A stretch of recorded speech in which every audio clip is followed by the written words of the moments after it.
다리오 왕의 조서가 내림에 유브라데 강 건너편 총독 다뜨네와 스달보스네와 그들의 동관들이 신속히 준행하니라. 유다 사람의 장로들이 선지자 학개와 이또의 손자 스가랴의 권면을 따랐으므로 성전 건축하는 일이 형통한지라. 이스라엘 하나님의 명령과 바사왕 고레스와 다리오와 아닥사스다의 조서를 따라 성전을 건축하며 일을 끝내되 다리오 왕 제6년 아달월 3일에 성전 일을 끝내니라.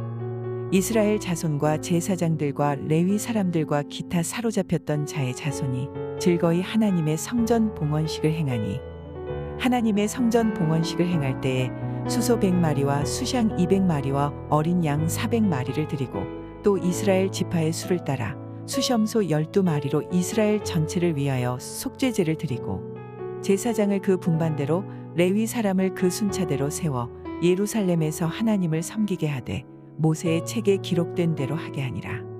사로잡혔던 자의 자손이 첫째 달 14일에 유월절을 지키되 제사장들과 레위 사람들이 일제히 몸을 정결하게 하여 다 정결함에 사로잡혔던 자들의 모든 자손과 자기 형제 제사장들과 자기를 위하여 유월절 양을 잡으니 사로잡혔다가 돌아온 이스라엘 자손과 자기 땅에 사는 이방 사람의 더러운 것으로부터 스스로를 구별한 모든 이스라엘 사람들에게 속하여 이스라엘의 하나님 여호와를 찾는 자들이 다 먹고 즐거움으로 이래 동안 무교절을 지켰으니 이는 여호와께서 그들을 즐겁게 하시고 또 아수르 왕의 마음을 그들에게로 돌려 이스라엘의 하나님이신 하나님의 성전 건축하는 손을 힘있게 하도록 하셨음이었더라.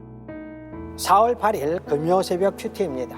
이 시간에는 성전 봉헌과 유월절 준수에 대해서 말씀을 드리겠습니다. 스룹바벨의 인도하에 바벨론 포로에서 귀환한 유다 백성들은 BC 536년 성전을 건축하지만 대적들의 집요한 방해로 1년 만에 중지됩니다. 그리고 무려 15년간 중단되었다가 다리오 왕의 성전 건축 조서가 내리게 되어 강서편 총독 다뜨네와 스달보스네와 그 동료들이 왕의 명령을 신속하게 준행합니다. 참 놀라운 일이 아닐 수 없습니다. 건축을 못하게 하려고 방해를 시도했는데 오히려 전화위복이 되었습니다. 그들의 고발장으로 인해서 하나님의 성전 공사가 더 신속하게 진행된 것입니다. 찬송가에도 있듯이 그 풍랑이 인하여 더 빨리 나아가게 된 것입니다. 아무리 반대자가 많고 능력이 있고 권력이 있다고 해도 하나님께서 하시는 일은 막을 수가 없습니다. 겉으로 볼 때 바사왕 고레스와 다리오의 조서를 통하여 성전 건축이 이루어진 것 같지만 이 모든 일은 역사의 주인이신 하나님에 의해서 진행되어진 것입니다. 그런데 예루살렘 성전이 바벨론에 의해서 무너졌을 때부터 계산하면 꼭 70년 만에 성전을 다시 완공하게 된 것인데 이는 유다 백성들을 바벨론 포로에서 70년 만에 해방시켜 주시겠다는 하나님의 예언의 말씀의 성취이기도 합니다. 하나님의 말씀은 반드시 이루어집니다.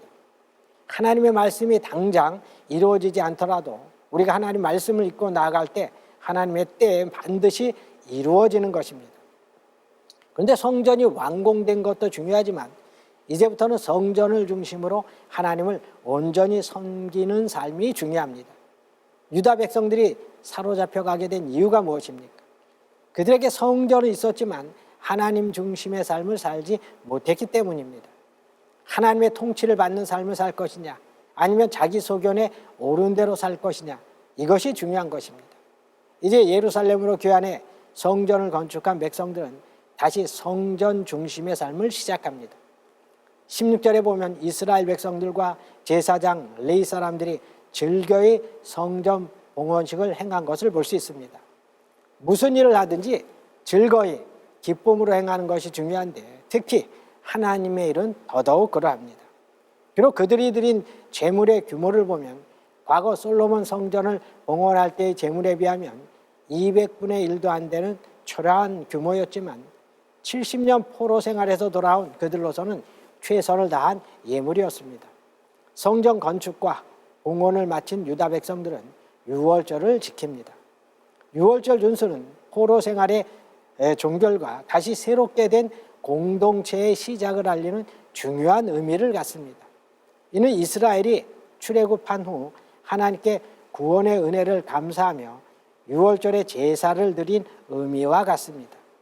유월절을 지키기 위해서는 몸을 정결하게 해야 합니다. 제사장들과 레위 사람들이 먼저 정결하게 하였고 또 모든 백성이 정결하게 했습니다. 그리고 자신들을 위해 유월절 양을 잡았습니다. 어린 양이 없으면 유월절은 아무 의미가 없습니다. 신앙적으로 말하면 어린 양 대신 예수님이 없이는 우리의 구원은 있을 수가 없고 예수님이 빠진 예배도 헛될 뿐이고 예수님 없는 복음도 거짓 복음일 뿐입니다.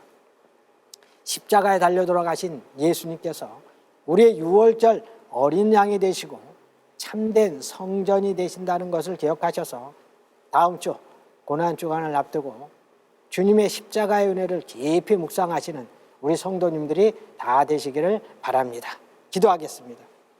우리의 힘이 되시고 능력이 되시는 하나님 아버지, 우리가 인생을 살아갈 때 우리의 앞길을 막는 대적들을 만날 때가 있습니다. 그럴 때 우리가 낙심하지 아니하고 우리의 힘이 되신 주님을 붙들고 넉넉히 이겨나가게 하여 주시옵소서. 특별히 우리를 위해 십자가에 달려 돌아가신 유월절 어린 양 되신 주님을 깊이 생각하여 주의 은혜 감사하는 우리 모두가 되게 하여 주시옵소서. 모든 말씀 예수님의 이름으로 기도드리옵나이다.